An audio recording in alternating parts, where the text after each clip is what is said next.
Hello बच्चों, नमस्कार। मैं संकल्प त्रिपाठी, आप लोगों का बायोलॉजी टीचर, आपके द्वारा बनाए गए उत्तर प्रदेश के number 1 platform UP board Hindi medium में आप सभी लोगों का भरपूर स्वागत करता हूं। तो स्वागत और सभी यूपी बोर्ड वालों का स्वागत है। प्यारे बच्चों, फटाफट सभी लोग जुड़ जाएं और शुरुआत करेंगे आज की इस क्लास की। दुष्का यादव, IAS, गीतांजलि, विशाल, अर्चना, JKP, दिनेश, दिनेश बिंद। चलिए फटाफट एक बारी सभी लोग जुड़ेंगे और शुरुआत करेंगे आज एक मोस्ट इंपॉर्टेंट टॉपिक से, जहां की लगातार प्रश्न सीधा आपके एग्जाम में आते हैं। प्यारे बच्चों, पॉइंट टू पॉइंट NCERT को लेकर के चलने वाले हैं। NCERT के बारे में मैंने हमेशा कहा था कि पढ़ लो, चाहे कहीं से क्वेश्चन आएगा यहीं से। जी हाँ प्यारे बच्चों, अब डायरेक्ट आपके सभी एग्जाम में, और चाहे वो यूपी बोर्ड का एग्जाम हो, वहां भी डायरेक्ट NCERT के लैंग्वेज वाले क्वेश्चन आते हैं और डायरेक्ट NCERT वाले क्वेश्चन आते हैं नए पैटर्न में। तो NCERT पढ़ना बहुत जरूरी है। और आज शुरुआत करेंगे अपन NCERT के अगले पड़ाव की। NCERT पे देखेंगे दोहरा निषेचन को, भ्रूण पोष का विकास देखेंगे, इंडोस्पर्म का डेवलपमेंट देखेंगे, एम्ब्रियो का विकास देखेंगे, ये सारी चीजों को देखने वाले हैं और फल एवं बीज के निर्माण तक जाएंगे। मतलब आज चलने वाले हैं पेज नंबर 18 से पेज नंबर 22। तो खोल लेंगे आप लोग NCERT और शुरू करते हैं बिना किसी देरी के। चलिए एक बारी सभी लोग शेयर जरूर करेंगे अपने दोस्तों के पास, हर बायोलॉजी वाले बच्चे के पास शेयर जरूर करेंगे प्यारे बच्चों, क्योंकि हर बायोलॉजी वाले को NCERT जरूर से जरूर पढ़नी ही चाहिए। अगर आप बायोलॉजी से हैं तो आपको NCERT बायोलॉजी पढ़ना ही पड़ेगा तो पड़ेगा। ठीक है, बायोलॉजी नहीं पढ़ा, अगर आपने NCERT नहीं पढ़ा तो समझो बायोलॉजी नहीं पढ़ा। तो चलिए शुरू करते हैं, खोलते हैं अपनी NCERT। यह है आपकी NCERT पहला चैप्टर, और पहले चैप्टर में काफी चीजें अपन लोगों ने पढ़ ली थी। शुरुआत करेंगे द्विनिषेचन। ये सारी चीजों को बहुत अच्छे से पढ़ा है, विल एक्सप्लेन। जिन्होंने ना पढ़ा हो वो जाएंगे तो पूरी बना के डाल दी है मैंने प्लेलिस्ट, पॉइंट टू पॉइंट, और पहुंच जाएंगे सीधा वहीं पे। प्लेलिस्ट से आराम से पढ़ सकते हैं, क्योंकि पेज वाइज अपन लोग चल रहे हैं। धीरे हो जा भाई, धीरे हो जा। चलिए तो शुरुआत करने वाले हैं आज दोहरा निषेचन से। कहां से शुरुआत करेंगे? शुरुआत करेंगे दोहरा निषेचन, यानी कि द्विनिषेचन। द्विनिषेचन के बारे में अगर मैं बात करूं तो ऐसा कोई भी ईयर नहीं है जब द्विनिषेचन के बारे में क्वेश्चन ना आया हो। हर साल आया है। अगर आपके 7 सेट का पेपर है तो 7 सेटों में कम से कम 7 सेटों में से अगर बात करा जाए तो कम से कम 4 सेटों में हर साल, ना 4 में तो 3 सेट में हर साल द्विनिषेचन का क्वेश्चन आया है तो आया है। चलिए थोड़ा सा चर्चा करते हैं कि द्विनिषेचन होता क्या है। पहले थोड़ा सा NCERT देखते हैं, फिर आगे बढ़ते हैं। कह रहा है एक सहायक कोशिका में प्रवेश करने के बाद पराग नलिका द्वारा सहायक कोशिका, मतलब सहायक कोशिका के जीव द्रव्य में 2 नर युग्मक, सहायक कोशिका के जीव द्रव्य में 2 नर युग्मक, अभी समझाऊंगा, बताऊंगा चित्र भी बना के कहां पे होती है सहायक कोशिका। 2 नर युग्मक अवमुक्त किए जाते हैं। इनमें से एक नर युग्मक अंड कोशिका की ओर गति करता है, यानी कि पहले नर युग्मक की कहानी है 2 प्रेमियों की। पहला प्रेमी है वो कहां पहुंचता है? अंड कोशिका की तरफ जाता है और केंद्रक के साथ संलगित हो जाता है, जिसे युग्मक संलयन कहते हैं। ध्यान देना इस कहानी को। यह है आपके ऊपर 3 प्रतिमुख कोशिकाएं। इसके विकास को हम लोगों ने इसके पहले बहुत अच्छे से पढ़ा था। ये क्या है? तो ये तीनों है आपकी एंटीपोडल, यानी कि प्रतिमुख कोशिका। ये तीनों क्या है? ये तीनों होती हैं प्रतिमुख कोशिका, और बीच में होती हैं 2 कोशिकाएं मिलकर के सिंगल सेल बना लेती हैं ध्रुवीय केंद्रक। क्या होता है बीच में? तो बीच में होता है पोलर न्यूक्लियाई, यानी कि ध्रुवीय केंद्रक। बीच में क्या है? ध्रुवीय केंद्रक है। और नीचे अंड कोशिका, और अंड कोशिका के बगल बगल सहायक कोशिका, जिसको NCERT ने अपनी लैंग्वेज में लिखा है सहायक कोशिका। क्या लिखा है? NCERT ने अपनी लैंग्वेज में जिसको लिखा है, NCERT ने अपनी लैंग्वेज में जिसको लिखा है, क्या लिखा है? सहायक कोशिका। तो ये हो गई अंड कोशिका। ये क्या है भाई? ये है अंड कोशिका, और अंड कोशिका के दोनों साइड जो हैं ये है सहायक कोशिका, या इनको कहा जाए सहायक कोशिका, सेनर्गिट, यानी कि सहायक कोशिका। एक सेल के पास सहायक कोशिका, ये पूरा होता है। अब इसमें ध्यान देना, अब इसमें क्या होगा? जब भी पराग नलिका आएगी, पॉलन ट्यूब आएगी, वो अंडाशय को भेदते हुए बीजांड की तरफ जब आएगी, ये पराग नलिका आ रही है। इस पराग नलिका के अंदर कितने नर युग्मक हैं, कितने प्रेमी हैं? इसके पहले का नहीं पढ़ाएगा क्या बेटा? इसके पहले पढ़ाया हूं, प्लेलिस्ट में देख लेना, ठीक है। तो इसमें इस पराग नलिका के अंदर कितने युग्मक हैं? 2 ठो नर युग्मक बैठे हैं, 2 प्रेमी बैठे हैं। अब ये पराग नलिका कहां से इंटर करेगी? तो एनसीईआरटी कह रही है ना, एनसीईआरटी कह रही है पराग नलिका द्वारा सहायक कोशिका के जीव द्रव्य में। सहायक कोशिका मतलब दोनों तरफ सहायक कोशिका है, इसके जीव द्रव्य में दोनों नर युग्मक मुक्त होंगे। मुक्त होंगे का मतलब जैसे ही ये नली इंटर करेगी सहायक कोशिका के माध्यम से, ये नली फट जाएगी। क्या हो जाएगी? ये नली फट जाएगी और इसके अंदर से दोनों नर युग्मक वो दोनों स्वतंत्र हो गए। अब जब दोनों स्वतंत्र हुए तो पहला नर युग्मक अंड कोशिका के साथ जुड़ेगा। किसके साथ जुड़ेगा? अंड कोशिका के साथ जुड़ेगा, जिसको अपन क्या बोलते हैं? युग्मक संलयन। और दूसरा नर युग्मक किसके साथ जुड़ेगा? दूसरा नर युग्मक पोलर न्यूक्लियाई के साथ जुड़ेगा। मतलब दूसरा प्रेमी जाएगा ध्रुवीय केंद्रक के पास। किसके पास? दूसरा हैप्पी यूनिवर्सरी संकल्प जी, सेम टू यू बेटा। तो दूसरा नर युग्मक किससे पास जाएगा? पहला नर युग्मक अंड कोशिका के पास गया, अंड कोशिका के साथ जुड़ा। अब अंड कोशिका के अंदर ध्यान देना, ये पहले नर युग्मक की कहानी है। अंड कोशिका देखो, अभी पूरा एनसीईआरटी ने लिखा है इसको। अंड कोशिका क्या होती है? अगुणित होती है, हैप्लॉइड होती है। यहां पे गुणसूत्रों की संख्या n होती है। प्लस पहला नर युग्मक, मैं पूरा लिखे दे रहा हूं आपको, पहला नर युग्मक अंड कोशिका प्लस पहला नर युग्मक NN, इन दोनों से क्या बनेगा? तो इन दोनों से बनेगा 2n का क्या बन जाएगा? 2n का युग्मनज बनेगा। क्या बनेगा? 2n का युग्मनज बनेगा। और यही युग्मनज आगे चल के भ्रूण बनाएगा। क्या बनाएगा? यही युग्मनज आगे चल करके क्या बनाएगा? भ्रूण बनाएगा। मैं आपका पहला स्टूडेंट, अच्छा MBBS, ठीक है। यही नर युग्मक क्या करेगा? भ्रूण बनाएगा। नहीं बेटा, यूनिवर्सिटी ना है, सब यूनिवर्सिटी बना दिए। ऐसा कुछ ना है। ठीक है, चले, इतना क्लियर है। पहले नर युग्मक की कहानी, पहला वाला गया, जैसे ही पराग नलिका सहायक कोशिका से एंट्री मारी, फट गई, तो फटते ही 2 नर युग्मक स्वतंत्र हो गए। पहला नर युग्मक अंड कोशिका से, यानी कि N+N दोनों, अंड कोशिका भी अगुणित है और नर युग्मक भी अगुणित है, तो द्विगुणित युग्मनज बनाएगा। यही युग्मनज आगे चल के भ्रूण बनाएगा। पुराना स्टूडेंट हो गए बेटा, आपका भी वेलकम है। यही युग्मनज आगे चल के भ्रूण बनाएगा। फिर दूसरे नर युग्मक का क्या होगा? और इस प्रक्रिया को क्या कहते हैं? इस प्रक्रिया को बोलते हैं सत्य निषेचन। इस प्रोसेस को क्या बोलते हैं? ट्रू फर्टिलाइजेशन, यानी कि सत्य निषेचन।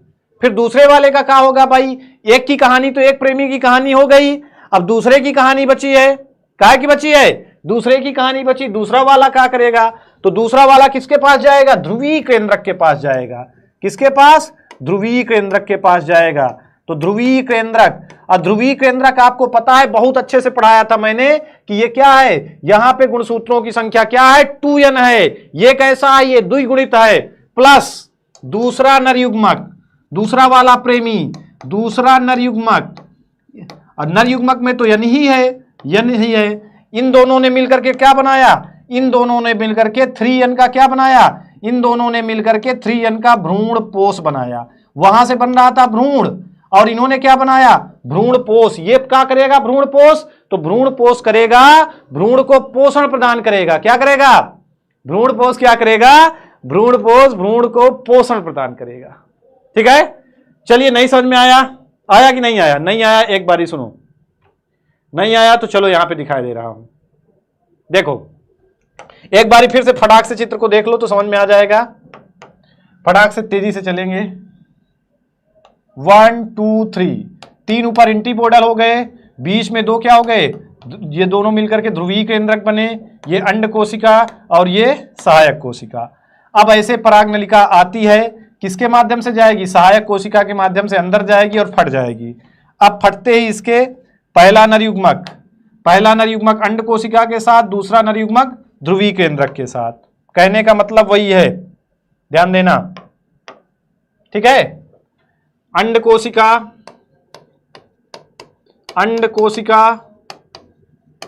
प्लस पहला नर युग्मक, पहला नर युग्मक, ध्यान देना नर युग्मक, इनके द्वारा क्या बना, तो इनके द्वारा बना है अंड कोशिका भी n था गुणसूत्रों की संख्या, पहले नर युग्मक में भी गुणसूत्रों की संख्या n है, तो 2n का क्या बना, 2n का बना युग्मनज, 2n का क्या बना, 2n का बना युग्मनज, जायगोट बना।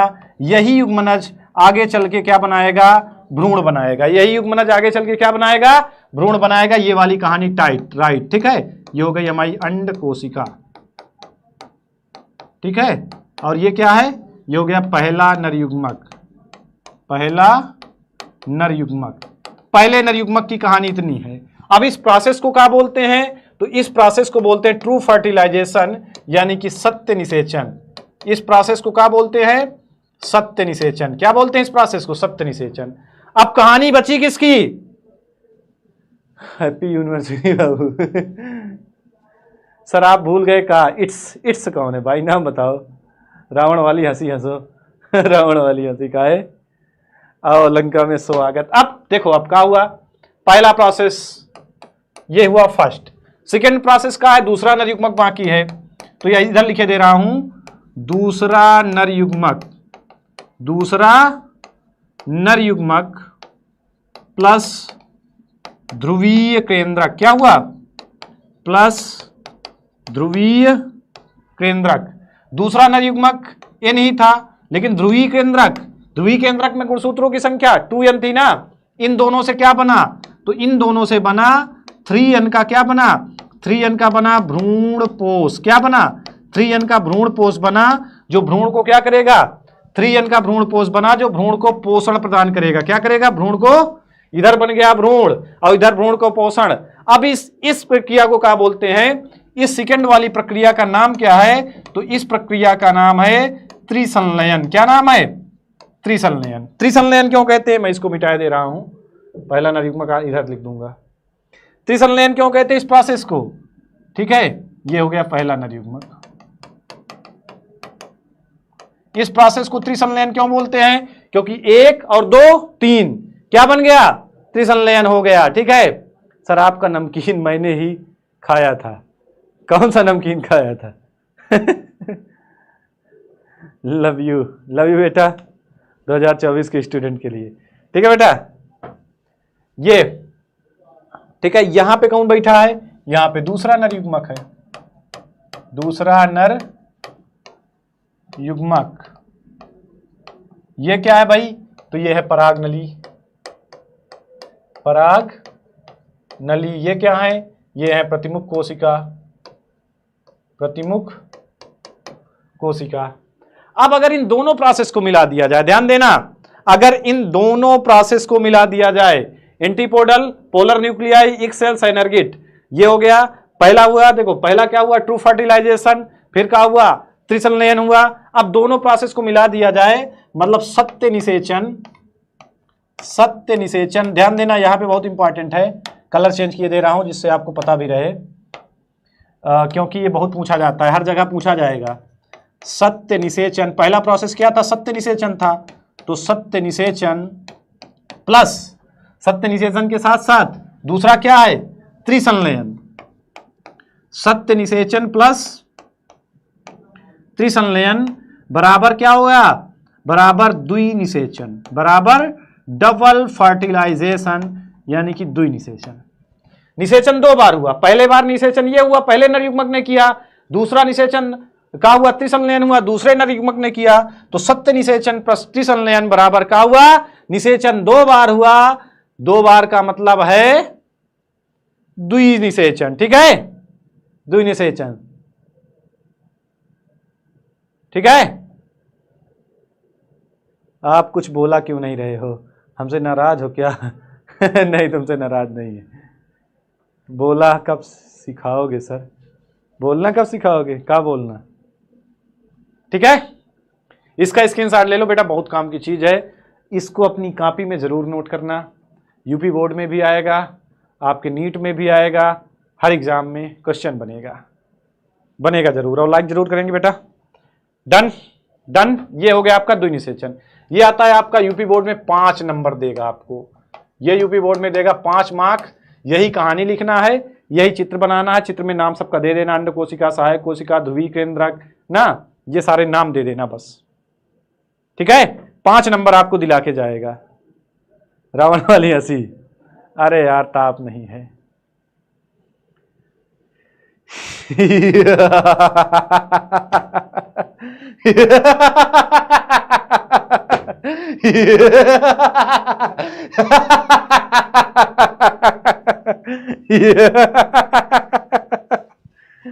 ठीक है, आगे बढ़ते हैं। अब आते हैं एनसीईआरटी में, ठीक है बेटा। एनसीईआरटी यही सारी चीजें कह रही है आपसे, ठीक है। वही बात है कि अवमुक्त किए इनमें से एक नर युग्मक अंड कोशिका की ओर गति करता है, केंद्रक के साथ संयुक्त होता है, जिसे युग्मक संलयन कहते हैं। आगे बढ़ते हैं, आगे पूरी वही बात कहता है, युग्मक संलयन पूर्ण होता है। और इस युग्मक संलयन से क्या हुआ, यही चीजें हमने पढ़ी ना कि 2n की द्विगुणित कोशिका, मतलब 2n की क्या बनी, कोशिका जायगोट बनी, युग्मनज बना। और दूसरा नर युग्मक केंद्रीय कोशिका, केंद्रीय कोशिका का मतलब जिसको अपन ने बात की थी पोलर न्यूक्लियाई, जो क्या थी, जो बीच में थी ना 2n वाली पोलर केंद्रीय कोशिका, 2 ध्रुवी ना। दूसरा नर युग्मक केंद्रीय कोशिका में स्थित 2 ध्रुवीय कोशिका यानी कि पोलर न्यूक्लियाई की ओर गति करता है और उससे संलयित होकर के त्रिगुणित, त्रिगुणित मतलब 3n प्राइमरी क्या बनाता है, primary endosperm nucleus. Primary endosperm nucleus को अपन शॉर्ट में कहते हैं PEN। क्या कहते हैं, PEN, प्राइमरी इंडोस्पर्म न्यूक्लियस, यानी कि प्राथमिक भ्रूणपोष केंद्रक बनाता है। और इसी प्राथमिक भ्रूणपोष केंद्रक से क्या बनता है, आगे चल के भ्रूणपोष बन जाता है। क्या बन जाता है, इसी से आगे चल करके भ्रूणपोष बन जाता है। सर इंडोस्पर्म को क्या कहते हैं, इंडोस्पर्म को भ्रूणपोष कहते हैं। क्या कहते हैं, भ्रूणपोष कहते हैं, ठीक है। इंडोस्पर्म को क्या कहते हैं, भ्रूणपोष कहते हैं। क्लियर है, जिसके अंतर्गत 3 अंगुलित न्यूक्लियाई केंद्रक सम्मिलित होते हैं, तो इसे त्रिसंलयन कहते हैं। अब यहां पे हमने देखा था कि प्राइमरी इंडोस्पर्म में क्या था, 3 केंद्रक थे, 2n ये था, और दूसरे नर युग्मक का एक यानी कि 3n, अतः इसे त्रिसंलयन कहते हैं। चित्र भी बनाया ना, चूंकि एक भ्रूण कोष में 2 प्रकार के संलयन, अब 2 प्रकार के संलयन हुए, कौन कौन सा, एक संलयन हुआ पहला नर युग्मक प्लस अंड कोशिका, दूसरा संलयन हुआ दूसरा नर युग्मक प्लस पोलर न्यूक्लियाई यानी कि ध्रुवीय केंद्रक, ध्रुवीय न्यूक्लियाई, ध्रुवीय केंद्र की 2 बार संलयन हुआ। अतः इस घटना को दोहरा निषेचन कहा जाता है। पूरी लैंग्वेज समझो एनसीईआरटी के। अतः इस घटना को क्या कहा जाता है, इस घटना को दोहरा निषेचन कहा जाता है, जो कि पुष्पीय पादपों के लिए अनूठी घटना है। कैसी घटना है पुष्पीय पादपों के लिए, ये जो घटना है, लव यू बेटा, ये जो घटना है कैसी है, अनूठी घटना है। और त्रिसंलयन के पश्चात केंद्रीय कोशिका प्राथमिक भ्रूणपोष कोशिका में बदल जाती है, ठीक है, वही बात है। और भ्रूणपोष विकसित होने लगती है, जबकि युग्मनज से ये सारी अंडरलाइन करने वाली लाइन है, युग्मनज से क्या बनता है, युग्मनज से बनेगा भ्रूण, और भ्रूण बीज के अंदर रहेगा, और इसी भ्रूण से क्या पैदा होता है, एक नया पौधा पैदा होता है ना, इसी भ्रूण से एक नया पौधा पैदा होता है। तो ये सारी चीजें आपकी द्विनिषेचन पे है, ठीक है। आगे बढ़ते हैं, ये देखिए आपकी प्राथमिक, ये यहां पे भ्रूणपोष बन गया, प्राथमिक ध्रुवीय केंद्रक 3n का बना, ये अभ्रष्ट वैश्यांत कोशिका, कुल मिला के ये हुआ। फिर इससे इस वाले से क्या बना, ये ऊपर युग्मनज, इससे क्या बना, युग्मनज बना। अब ये जो युग्मनज बना, ये भ्रूण कैसे बनेगा, भ्रूण का विकास कैसे होगा, ठीक है, भ्रूण का विकास कैसे होगा, ये ध्यान देना थोड़ा सा। ये युग्मनज के बाद इसमें ऐसा विभाजन होगा, ऊपर वाली बड़ी नीचे वाली छोटी, फिर धीरे धीरे विभाजन करके एक ऐसा रूप ले लेगा, धीरे धीरे 1 2 3 4 5 6, ये और नीचे ऐसे बनेगा। और फिर लास्ट में एक स्टेप पहले कैसा लेता है, हृदयाकार भ्रूण बनता है, हृदयाकार के बाद ये ऐसा परिपक्व भ्रूण बनता है। ये कहा है भ्रूण का विकास, ये क्या है भाई, ये है भ्रूण का विकास। कभी कभार यूपी बोर्ड इसको भी पूछता है, तो ये भी चित्र अपनी कॉपी में आपको बना लेना है। ये क्या हुआ, भ्रूण का विकास, काय का विकास है, ये बता रहा है चित्र आपको। इस चित्र को समझना, भ्रूण का क्या बता रहा है, विकास बता रहा है। पहले हार्ट शेप के बाद क्या हो जाएगा, परिपक्व मेच्योर, ऐसे ही हो जाएगा, ठीक है। मेच्योर कैसे हो जाएगा, ऐसे ही मेच्योर हो जाएगा, ठीक है। चलें आगे बढ़ते हैं। निषेचन, अब जैसे निषेचन हो गया, हमने निषेचन देख लिया, द्विनिषेचन। अब निषेचन पश्च संरचनाएं एवं घटनाएं, इस चैप्टर को पढ़ते हैं कैसे, 3 पार्ट में डिवाइड करके पढ़ते हैं। 3 पार्ट में डिवाइड करके कैसे पढ़ते हैं, पहला पार्ट अपन पढ़ते हैं निषेचन के पहले वाली घटनाएं ना, फिर पढ़ते हैं निषेचन, फिर निषेचन के बाद वाली घटनाएं पढ़ते हैं। तो निषेचन के बाद वाली घटनाओं पे अगर अपन जाए तो ध्यान देना, 2-3 चीजें अंडरलाइन जरूर करना कि दोहरे निषेचन के अनुपालन, दोहरे निषेचन के बाद भ्रूणपोष और भ्रूण का विकास होता है, भ्रूण का विकास होगा और भ्रूणपोष का विकास होगा। अब इसमें पहला इंपॉर्टेंट पॉइंट कि बीजांड परिपक्व होकर के क्या बनाएगा, बीज बनाएगा। 10 बार यूपी बोर्ड ने पूछा है, हर बोर्ड एग्जाम पूछता है, बीजांड परिपक्व होकर के बीज बनाएगा और अंडाशय परिपक्व होकर के क्या बनाएगा, फल बनाएगा। ध्यान देना, बीज में बदलने और अंडाशय को, इसको भी हेडलाइट करना, अंडाशय क्या बनाएगा, फल बनाएगा। अंडाशय को फल में परिवर्तित होने का, विकसित होने की प्रक्रिया सामूहिक रूप से निषेचन पश्य घटनाएं जाना जाता है।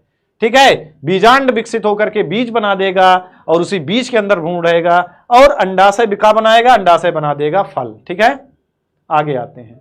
अब आते हैं भ्रूणपोष पे। कहां पे आते हैं, भ्रूणपोष। चलिए, भ्रूणपोष का क्या सिस्टम होता है। तो भ्रूणपोष पे अगर आप जाएं तो भ्रूणपोष कैसे बना था, तो भ्रूणपोष का मतलब देखो, 2 चीजें यहां पे हैं, भ्रूण प्लस पोषण।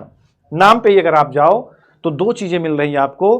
पहली चीज मिल रही है, रिद्धि मिश्रा आपने क्यों पहला है वाला शर्ट पहले, ठीक है, 2 चीजें मिल रही हैं। एक तो मिल रहा है भ्रूण, दूसरा मिल रहा है पोष। भ्रूण का मतलब भ्रूण, पोष मतलब पोषण, जो काहे लिए बना हो, जिसका काम हो भ्रूण को पोषण देना, मतलब एम्ब्रियो को न्यूट्रिशन प्रोवाइड करवाना, जिसका काम का है एम्ब्रियो को न्यूट्रिशन प्रोवाइड करना, वो है भ्रूणपोष। बना कैसे है, तो आपने कहानी सुनी कि पोलर न्यूक्लियाई जो थी, 2n वाली पोलर न्यूक्लियाई थी, इस पे +n वाला दूसरा नर युग्मक बना, यानी कि त्रिसंलयन से बना है, 3n का भ्रूणपोष है। कैसा है, 3n का भ्रूणपोष है। ये देखो, प्राथमिक भ्रूणपोष कोशिका 3n की जो प्राथमिक भ्रूणपोष कोशिका बनी थी, PEN बनी थी, जिसके बारे में अपन लोगों ने बात की थी। यही कोशिका बार बार विभाजित होगी, बार बार विभाजित होकर के अपना आकार लेती रहेगी और एक त्रिगुणित भ्रूणपोष बनाएगी। का त्रिगुणित भ्रूणपोष ऊतक की रचना करते हैं और ये क्या करती हैं, इन ऊतकों की कोशिकाएं संरक्षित खाद्य, इन ऊतकों की कोशिकाएं क्या करती हैं, इन ऊतकों की कोशिकाएं क्या करती हैं, तो इन ऊतकों की कोशिकाएं संरक्षित खाद्य से पूरित होती हैं।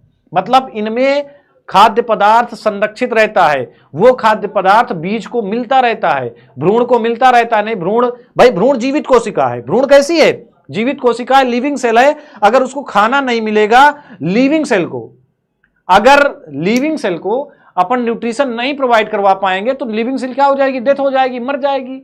अब भ्रूण जिंदा है, अगर भ्रूण मर गया तो उस बीज से पौधा नहीं बनेगा, क्योंकि भ्रूण से ही नया पौधा बनना है। अब भ्रूण अगर मर गया पौधे का तो पौधा बन ही नहीं पाएगा, मर ही जाएगा वो पौधा। जैसे किसान क्या करता है, जैसे कुछ किसान होते हैं कि एक बोरी बीज लिया, उन्होंने एक बोरी बीज लिया और बो दिया, और कभी कभार ऐसा भी होता है कि एक बोरी बीज बोया गया और जामे 100-200 पेड़। अब कहता है दुकानदार ने ठग लिया, बेकार बीज दे दिया, बेकार बिया दे दी दुकानदार, बहुत चूतिया बना दी। तो कारण क्या है कि उन सीड्स के अंदर का जो एम्ब्रियो था, जो भ्रूण था, वो खत्म हो चुका है। अब भ्रूण क्यों खत्म हो गया, क्योंकि उसको पोषण नहीं मिला, उसका भ्रूणपोष खत्म हो चुका होगा ना। तो ऐसे सिस्टम होता है, ठीक है। तो वही बात है कि अगर भ्रूण मर गया तो कहानी खत्म है। तो भ्रूण को पोषण करने के लिए, भ्रूण को पोषण देने के लिए खाद्य सामग्री होती है। इसमें विकासशील भ्रूण की पोषकता के लिए उपयोग लिखा है ना, कि जो खाद्य सामग्री है ये काहे में उपयोग होगी, तो विकासशील भ्रूण की पोषकता के लिए उपयोग किए जाते हैं।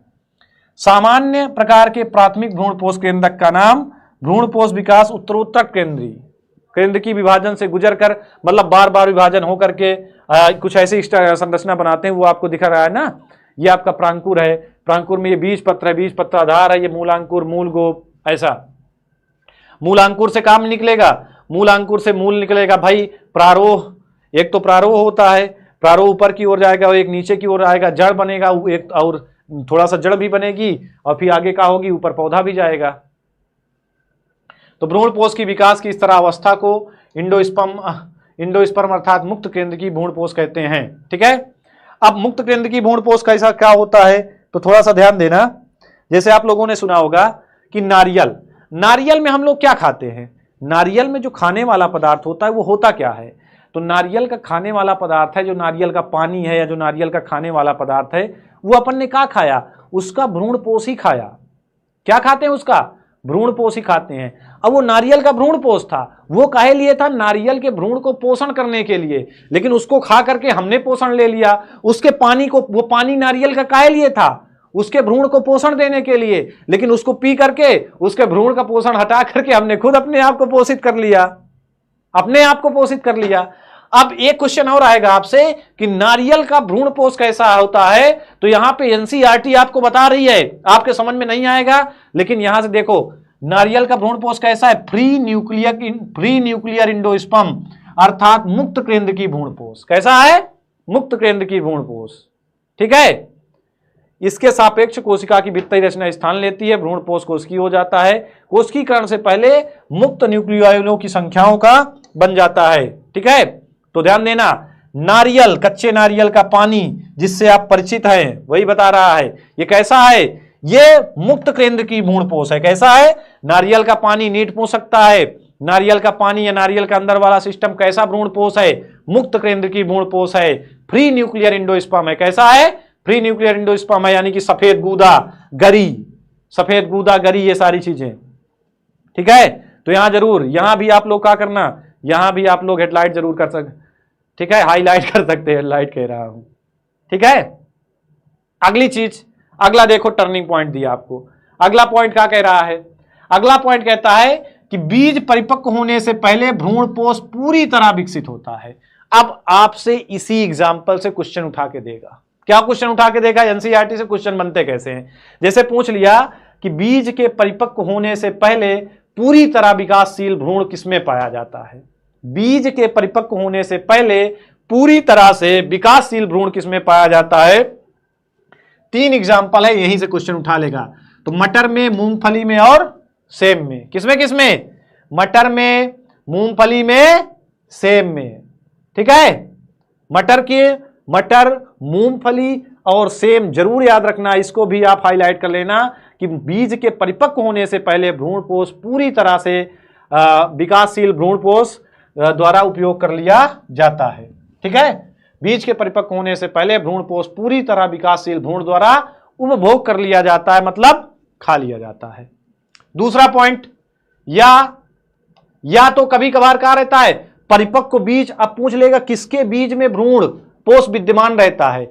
मटर, मूंगफली, सेब में तो पूरी तरह से उपभोग कर लिया जाता है, खा लिया जाता है। उपभोग कर लिया का मतलब खा लिया गया, लेकिन किसमें विद्यमान है ना, या परिपक्व बीज में विद्यमान किसमें किसमें रहता है, तो अरंडी और नारियल में क्या रहता है, विद्यमान रहता है।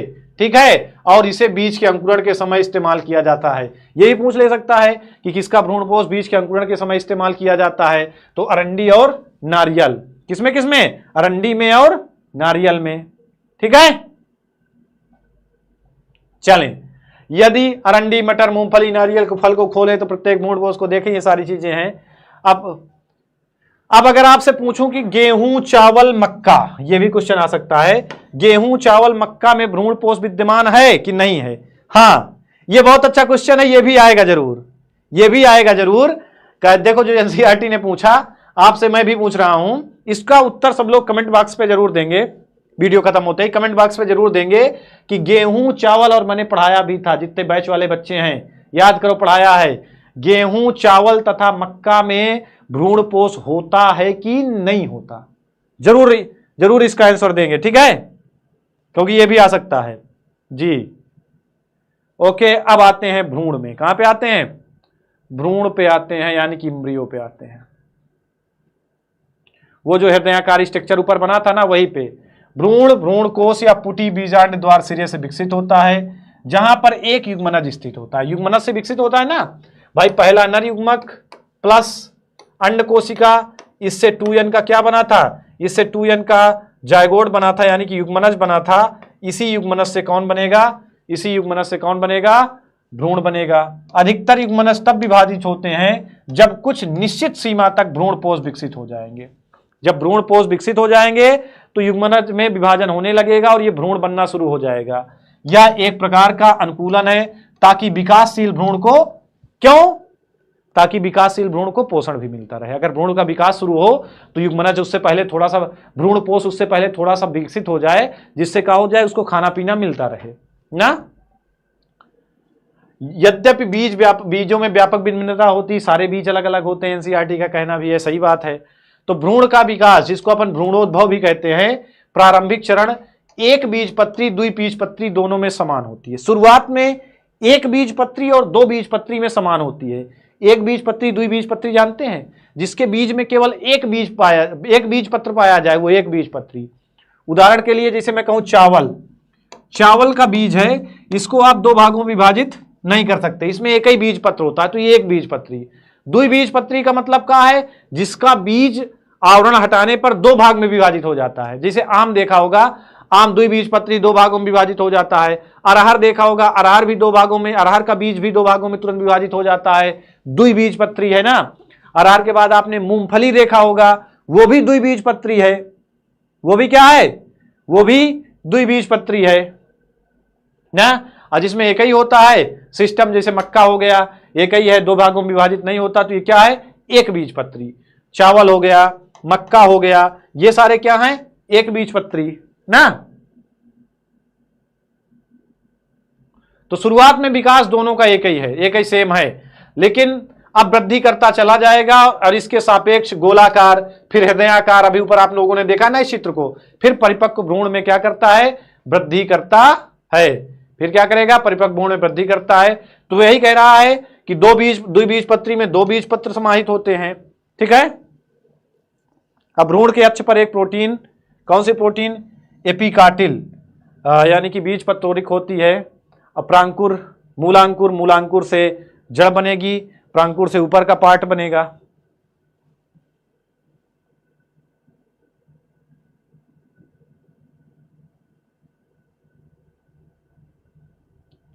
अब ये प्रोटीन का मूलांत सिरा या मूलज कहां पे होता है, शीर्षांत पर होता है, शीर्ष के अंत में, या मूल शीर्ष मतलब एक ढक्कन, यहाँ पे मूल गोप होता है, एक ढक्कन होता है ना ऐसे लास्ट में, कभी देखो ढक्कन टाइप संरचना बनी होती है, ये ऐसे संरचना बनी होती है, जिसको क्या बोलते हैं, ढक्कन आवृत होता है। इसी ढक्कन को क्या बोलते हैं, इस ढक्कन को बोलते हैं मूल गोप। क्या बोलते हैं, इस ढक्कन को बोलते हैं मूल गोप, कैपरूट। क्या बोलते हैं, कैपरूट बोलते हैं, मूल गोप, ठीक है। हैप्पी यूनिवर्सिटी वाला, ठीक है, इसको मूल गोप बोलते हैं। ये सारी चीजें भ्रूण के अच्छे एक तरफ पार्श्व की ओर स्थित होता है। अब इस पे आगे आप लोग अच्छे पॉइंट आपको निकालने हैं। अब पॉइंट पे अगर आगे जाए तो एक एग्जांपल दिया है कोलियोराइजा, क्या दिया है, कोलियोराइजा, मूलांकुर चोल कहते हैं। अब जैसे डायरेक्ट दे दिया कि कोलियोराइजा मूलांकुर चोल किसे कहते हैं, तो जिसके निचले सिरे पर भ्रूणी अक्ष पे एक गोलाकार मूल आवरण एक बिना विभेदित परत से आवृत होता है, उसे कोलियोराइजा मूलांकुर चोल कहते हैं, ठीक है। अब प्रांकुर चोल का है, तो एक खोखला पर्णी संरचना को घेरते हुए घेरवेगा प्रारोह शीर्ष पे, उसको क्या बोलेंगे, प्रांकुर चोल बोलेंगे।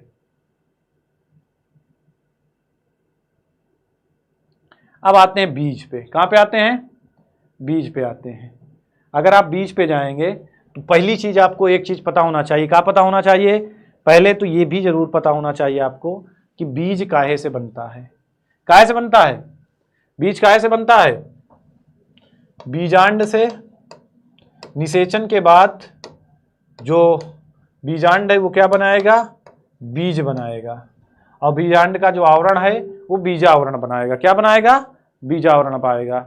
तो आवृत बीजियों में लैंगिक जनन का अंतिम परिणाम लैंगिक जनन का अंतिम परिणाम, अंतिम लक्ष्य क्या है, तो लैंगिक जनन का अंतिम लक्ष्य क्या है, बीज है। इसको प्रायः एक निषेचित बीजांड से वर्णित किया जाता है। कहने का मतलब वही है कि एक निषेचित बीजांड बाद में चल के क्या बनाता है, बीज बनाता है, और बीज फलों के अंदर होता है। ये तो आपको पता ही है कि बीज कहां पे होता है, बीज फल के अंदर है। कहां है, बीज है फल के अंदर है।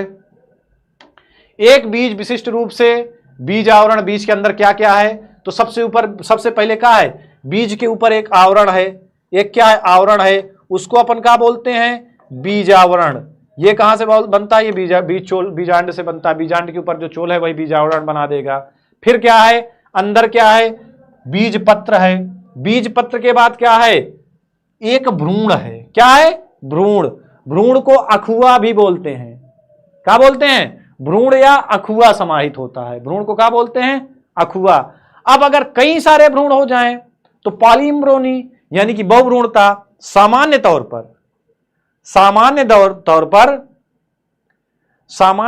पर एक बीज के अंदर एक भ्रूण होता है। लेकिन कभी कभार क्या होता है कि बहुत सारे, एक बीज के अंदर कई सारे भ्रूण हो जाते हैं, एक से अधिक भ्रूण होते हैं, तो उसको पॉलीम्ब्रोनी यानी कि बहुभ्रूणता कहते हैं। इसकी खोज किसने की थी, संतरे पर की थी ना एंटोनी वान ल्यूवेनहॉक ने। किसने खोज की थी, एंटोनी वान ल्यूवेनहॉक ने संतरे पर करी थी। काहे की खोज, बहुभ्रूणता की खोज। तो बहुभ्रूण एक भ्रूण है यानी कि अखुआ समाहित होता है, और भ्रूण का बीज पत्र एक सरल संरचना होती है। ठीक है। अब प्रायः आरक्षित आहार भंडारण के कारण, यहां पे भंडारण होता है आहार, यहां पे क्या होता है, पहले से भोजन रखा हुआ होता है। तो ये संरचना कैसी है, फूली होती है और स्थूल होती है। किसमें, लेग्यूमिनस पादपों में। परिपक्व बीज गैर एल्बुमिनस और अथवा एल्बुमिनस हो सकते हैं। गैर एल्बुमिनस में क्या होता है बेटा, ध्यान देना, गैर एल्बुमिनियस में बीज में अवशिष्ट भ्रूणपोष नहीं होता। क्या होता है, अवशिष्ट भ्रूणपोष नहीं होता। क्योंकि यहां से क्वेश्चन उठेगा, क्योंकि भ्रूण के विकास के दौरान यह पूर्णतः उपभुक्त कर लिया गया होता है, मतलब पहले से खा करके खत्म कर दिया गया होता है, जैसे मटर में और मूंगफली में। इल्बुमिनस में क्या होता है, इल्बुमिनस में बीजों में भ्रूणपोष का कुछ भाग शेष रह जाता है। ऊपर भी हमने ये बात पढ़ी थी, ऊपर भी हमने ये बात पढ़ी थी कि भाई कुछ का तो पहले से खा के चट कर दिया गया, लेकिन कुछ का शेष रह जाता है ना, कुछ का क्या रह जाता है, कुछ का शेष रह जाता है। तो एल्ब्यूमिनस बीजों में भ्रूणपोष का कुछ भाग शेष रह जाता है, क्योंकि भ्रूण के विकास के दौरान इसका पूर्णतः उपभोग, पूर्ण रूप से इसको चट नहीं किया जाता, पूर्णतः उपभोग नहीं हो पाता है। जैसे किसमें, जैसे कि गेहूं, मक्का, बाजरा, अरंड, सूरजमुखी आदि। कभी कभार कुछ बीजों जैसे काली मिर्च, चुकंदर में बीजांडकाय शेष रह जाता है। क्या रह जाता है, बीजांडकाय शेष रह जाता है, और अवशिष्ट उपस्थित बीजांडकाय का बना लेता है, परिभ्रूणपोष। ये भी पूछा गया है यूनिवर्सिटी वाले, परिभ्रूणपोष क्या है ये भी पूछा गया है। परिभ्रूणपोष क्या है, ध्यान देना। तो परिभ्रूणपोष क्या है, ये पॉइंट बहुत इंपॉर्टेंट है, इसको भी जरूर आप लोग हाईलाइट करेंगे। कि देखो, कहने का मतलब परिभ्रूणपोष का मतलब है, देखो काली मिर्च देखा, जैसे एग्जांपल के लिए काली मिर्च, चुकंदर में बीजांडकाय शेष रह जाता है। क्या शेष रह जाता है, बीजांडकाय शेष रह जाता है, अवशिष्ट उपस्थित बीजांडकाय। अब जो शेष रह गया, अवशिष्ट का मतलब शेष है, अवशिष्ट का मतलब क्या है, हिंदी में लिखा शुद्ध, अवशिष्ट का मतलब शेष है।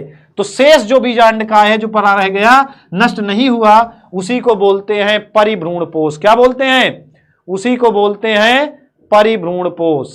क्या बोलते हैं, परिभ्रूणपोष। ध्यान देना, बीज के आवरण में बीजांड द्वार पर छोटे छोटे छिद्र के रूप में रह जाते हैं। बीज अंकुरण के समय ऑक्सीजन एवं जल के प्रवेश को यही सुगम बनाते हैं। कौन सुगम बनाता है, यही छोटे छोटे छिद्र क्या बनाते हैं, सुगम बनाते हैं ना। जैसे जैसे बीज क्या होगा, परिपक्व होता है, उसके अंदर जल की मात्रा घटने लगती है। जैसे जैसे बीज परिपक्वता की तरफ जाएगा, वैसे वैसे क्या होगी, जल की मात्रा घटने लगती है, और बीज सूक्ष्म होता जाएगा। सूक्ष्म मतलब सूखता चला जाएगा, और जब बीज सूखने लगेगा तो चपाचयी, चपाचयी का मतलब उपचय और अपचयन, ये क्रियाएं दोनों का होगी, ये धीमी पड़ती हैं, और भ्रूण निष्क्रियता की दशा में प्रवेश करने लगता है, भ्रूण निष्क्रिय होने लगता है। इसी को बोलते हैं प्रसुप्ति। इसी को क्या बोलते हैं, प्रसुप्ति कहते हैं। यदि अनुकूल परिस्थितियां, मतलब नमी, आर्द्रता, ऑक्सीजन, तापमान होती है, तो वो बीज अंकुरित हो जाते हैं। तो वो क्या हो जाएंगे, अंकुरित हो जाएंगे, और अंकुरित होने पर नया पौधा बन जाएगा। जैसे जैसे बीजांड का होगा, जैसे जैसे बीजांड परिपक्व होकर बीज बनते हैं, अंडाशय के एक फल के रूप में क्या होता है, विकसित हो जाता है ना। बीजांड बीज के रूप में, अंडाशय फल के रूप में, ये पता ही आपको, रूपांतरण साथ साथ चलता रहता है। ये दोनों रूपांतरण साथ साथ है कि अंडाशय फल के रूप में बदलता जाएगा, बीजांड बीज के रूप में बदलता चला जाएगा। अब अंडाशय की दीवार का क्या होगा, तो अंडाशय की दीवार फल की दीवार बना देती है, मतलब फल का छोकला बना देती, छिलका। अंडाशय की दीवार जो है फल का छिकला बना देगी। क्या बना देगी? फल का छिकला, अंडाशय की दीवार। ये देख सकते हैं आप लोग, बीज पत्र, ये है बीजांड द्वार। ये वाला स्ट्रक्चर बहुत इंपॉर्टेंट है आपके लिए, बीजावरण। बीज के ऊपर जो आवरण हुआ ये बीजावरण बन गया। अंदर क्या है? भ्रूणपोष है। और ये है बीज पत्र, ये मूलक्ष है, मूलाग्र है। इससे क्या बनेगी? इससे निकलेगी जड़। ये स्ट्रक्चर आपको बनाना पड़ेगा इस पे। ये वाला स्ट्रक्चर बना लेना, ये वाला जरूर बनाना, ये वाला। अब फल के ऊपर जाएं तो फल में देखो, ये फल भित्ति, भ्रूणपोष, प्रांकुर, चोल, मूलांकुर, मूलांकुर, प्रांकुर, प्रांकुर से ऊपर का पौधा निकलेगा। मूलांकुर से क्या होगी? मूलांकुर से जड़ निकलेगी ना। अब देखो सत्य फल, असत्य फल, यह भी पूछा जाता है। जो फल अंडाशय से बनता है, जो फल अंडाशय से बनेगा, वो फल, अंडाशय से अगर फल बनता है तो वो फल क्या कहलाता है? वो फल कहलाता है सत्य फल। क्या कहलाता है? सत्य फल। या इसी फल को हम असली फल कहते हैं। क्या कहते हैं? सत्य फल या असली फल। अगर फल अंडाशय से नहीं बनता, अगर फल अंडाशय से नहीं बनता तो उसको अपन क्या कहते हैं? नकली फल या आभासी फल। अगर अंडाशय से नहीं बना तो उसको बोला जाएगा आभासी फल, असत्य फल। अभीस लिख दिया मैंने। आभासी फल, नकली फल या असत्य फल। तो अगर अपन सेब की बात करें तो सेब जो है अंडाशय से नहीं बन रहा। ये काहे से बन रहा है? सेब का जो फल है ये अंडाशय से नहीं बन रहा। खाने वाला पार्ट, ये पार्ट पूरा खाने वाला होता है सेब में, ये अंडाशय से नहीं बनता। ये पार्ट पूरा अंडाशय से नहीं बना, ये बना है पुष्पासन से नीचे ना, बाह्य दलपुंज तरफ से। तो ये क्या है भाई? सेब क्या है? सेब नकली फल है। कैसा फल है? नकली फल है। सेब कैसा फल हुआ? तो सेब हुआ नकली। स्ट्रॉबेरी, स्ट्रॉबेरी कैसा फल है? तो स्ट्रॉबेरी भी अंडाशय से नहीं बनता, तो इसको भी नकली कहा जा सकता है, आभासी कहा जा सकता है, या इसी को असत्य, नकली, आभासी, असत्य। और जो अंडाशय से बनेगा उसको क्या कहेंगे? सत्य, वास्तविक, असली। ठीक है, आगे चलते हैं।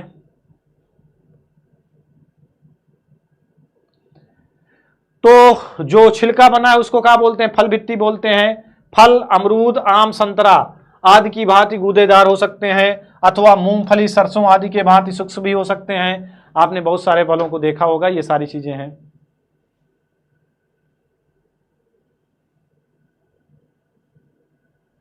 ये देखो आभासी, नकली और आभासी वाली बात ये आ गई यहाँ पे आपकी। यहाँ पे देखिएगा, अधिकतर पादपों में अंडाशय से फल विकसित होगा। अन्य भाग क्या होंगे? अन्य भाग अन्य क्या होंगे? झड़ के सूख जाएंगे, झड़ जाएंगे। जैसे लौकी देखा होगा, कुमड़ा देखा होगा, पीछे सूखा सूखा फूल लगा होता है, क्योंकि बाकी चीजें सूख करके गिर जाती हैं। बाकी चीजें क्या होती हैं? सूख करके गिर जाती हैं। तो हालांकि कुछ प्रजातियों में जैसे कि सेब, स्ट्रॉबेरी यानी कि रसबेरी, अखरोट आदि में फल की रचना कहाँ से होती है? पुष्पासन से होती है। कहाँ से होती है? पुष्पासन से होती है। तो इनको क्या बोलते हैं? मिथ्या या आभासी फल। और जिसमें अंडाशय फल बनाएगा उसको बोलते हैं यथार्थ या वास्तविक फल कहते हैं। क्या कहते हैं? यथार्थ या वास्तविक फल। और बिना निषेचन के, अनिषेक जनित, मतलब यह भी बहुत पूछा जाता है, मतलब बिना, निषेक मतलब निषेचन, मतलब बिना, निषेक मतलब निषेचन, और फल मतलब फल का निर्माण। बिना निषेचन के अगर फल का निर्माण हो गया तो उस प्रक्रिया को क्या बोलते हैं? अनिषेक जनित फल। अनिषेक जनित फल, ध्यान देना, नाम पे ध्यान जाओ, समझ में आ जाएगा। मतलब बिना, निषेक मतलब निषेचन, जनित मतलब बन गया। क्या बन गया? बिना निषेचन के फल बन गया। तो जिसमें बिना निषेचन के फल विकसित हो जाते हैं ऐसे फलों को अनिषेक जनित फल कहते हैं। ठीक है, इसका उदाहरण केला। कहने का मतलब जितने भी फल अनिषेक जनित होते हैं इनकी एक खास बात और है कि इनमें बीज नहीं पाए जाते। केला में आप देखो बीज नहीं रहेगा, अंगूर में आप देखो बीज नहीं रहेगा। जो भी अनिषेक जनित फल हैं इनकी एक खास बात है कि इनके अंदर बीज नहीं पाया जाता। इनके अंदर क्या होता है? इनके अंदर बीज नहीं पाया जाता। ठीक है, अब अनिषेक फलन को अपन हार्मोन द्वारा भी करवा सकते हैं। हम चाहते हैं कि हम निषेचन ना करवाएं, कैसे फल बन जाए? तो क्या करो कि निषेचन को रोकने के लिए क्या करो, पुंकेसर वाले पार्ट को काट दो और ढक दो, और फल पे क्या डाल दो, फल के अंदर जिब्रेनिन ऑक्सिन हार्मोन का छिड़काव कर दो। हार्मोन के छिड़काव से अनिषेक जनन हो जाता है, अंडाशय ऑटोमेटिक फल बना लेगा बिना निषेचन के। हार्मोन्स का अगर आप छिड़काव कर दोगे तो क्या करेगा, अंडाशय ऑटोमेटिक बिना निषेचन के फल का निर्माण कर लेता है। तो हम लोग भी करवा सकते हैं अनिषेक जनन ना। तो वही कह रहा है, अनिषेक फलन को वृद्धि हार्मोन्स को प्रेरित किया, वृद्धि हार्मोन्स डाल दें तो अनिषेक फलन बंद हो जाएगा, और इसमें फल बीज रहित होंगे। क्या होंगे, बीज रहित होंगे, मतलब इन फलों में बीज नहीं पाया जाएगा। इन फलों में क्या होगा, इन फलों में बीज नहीं पाया जाएगा। समझ नहीं आया? आ मतलब बिना, निषेक मतलब निषेचन, जनित मतलब समझो निर्माण होना फल का। कभी कभार बिना निषेचन के भी फल बन जाता है, जिसको अनिषेक जनित फल कहते हैं। हम कैसे करवाएं, तो पुंकेसर वाले पार्ट को हटा दें जिससे परागण ना हो पाए, परागण होगा तब ही निषेचन होगा।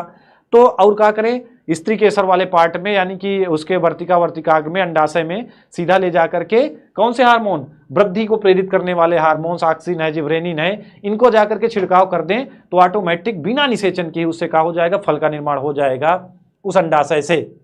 मजा नहीं आया? मुझे विश्वास नहीं होता, काहे नहीं होता? ठीक है, क्लियर है? इतना मारेंगे, जहिया पाएंगे वही मारेंगे। ज्ञान ध्यान, ज्ञान ध्यान क्रिएशन, जहिया पाएंगे वही मारेंगे। नहीं निकल जाओ बेबी तुझा। ठीक है, कहने का मतलब ये, अब जितने भी अनिषेक जनित फल होंगे जिसमें अनिषेक जनन होगा, बिना निषेचन के जन होगा, उस पे बिना निषेचन के फल का निर्माण हो जाएगा। उनकी एक खास बात है, क्या खास बात है, कि उनमें बीज, इनके फल क्या होंगे, बीज रहित होंगे, और हार्मोन्स के प्रभाव से ये प्रक्रिया अपन लोग भी कर सकते हैं। ठीक है, चले आगे बढ़ते हैं।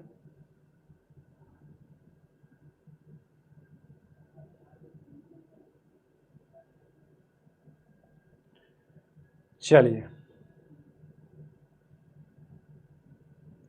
कुछ पॉइंट और निकालते हैं। आपकी एनसीईआरटी भी कितना रह गया, ज्यादा रह गया हो तो अगले बार को रख देते हैं, अगर कम होगा तो पढ़ा ही देते हैं। असंग जनन, बहुभ्रूणता बता दिया कि बहुत सारे भ्रूण बन जाए, एक बीज के अंदर एक भ्रूण बने, एक बीज के अंदर एक भ्रूण होता है। अगर एक ही बीज के अंदर बहुत सारे भ्रूण हो जाएं तो पॉलीएम्ब्रोनी, किसने, संतरे पे खोज करी गई थी, टानी वान लुएनहाक ने संतरे पे खोज करी बहुभ्रूणता की ना। और बहुभ्रूणता के अलावा क्या दिया इस पे, असंग जनन का मतलब है कि कुछ पौधों पे मतलब घास वास में बिना निषेचन के बीज पैदा करने की क्षमता।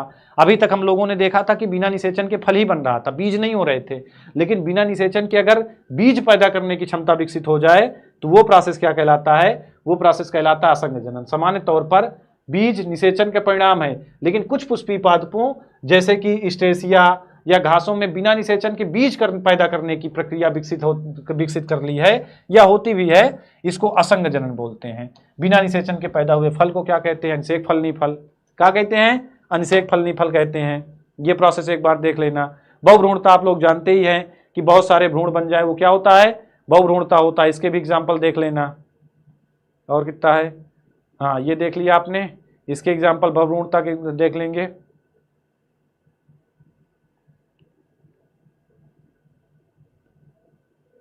असंग जनन हो गया, बहुभ्रूणता हो गया। यहां से डायरेक्ट क्वेश्चन आते हैं आपके।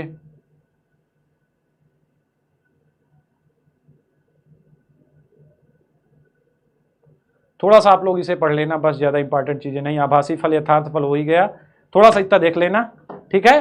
बाकी सारे पॉइंट आपके लगभग आज आपका पहला चैप्टर यहां से खत्म। यहां से पहला चैप्टर, हम तो डाउट न डाल यहां से पहला चैप्टर खत्म, और मिलते हैं अगले चैप्टर की शुरुआत करेंगे बहुत ही जल्दी, मानव जनन।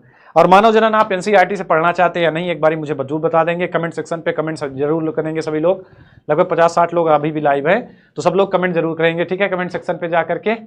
और फिर शुरू करेंगे मानव जनन, पॉइंट टू पॉइंट एनसीईआरटी। और इसकी प्लेलिस्ट में जाना, इसके पहले के सारे पॉइंट टू पॉइंट पूरा पढ़ा हुआ है, प्लेलिस्ट बन चुकी है एनसीईआरटी के, तो वहां से शुरू से एक बार जरूर देख लेना। पहला चैप्टर 3-4 वीडियो में खत्म है, 3-4 पे खत्म है पहला चैप्टर। प्लेलिस्ट पे जाएंगे तो पहला चैप्टर एनसीईआरटी टोटल तैयार, फिर बचेंगे आपके 12 चैप्टर। एनसीईआरटी बहुत जरूरी है, ठीक है, सबके लिए, ठीक है, एनसीईआरटी बहुत जरूरी है आप सभी लोगों के लिए। Okay done. तो हंसते रहिए, मुस्कुराते रहिए, पढ़ाई लिखाई करते रहिए। मिलते हैं अगले सेशन पे, बाय बाय।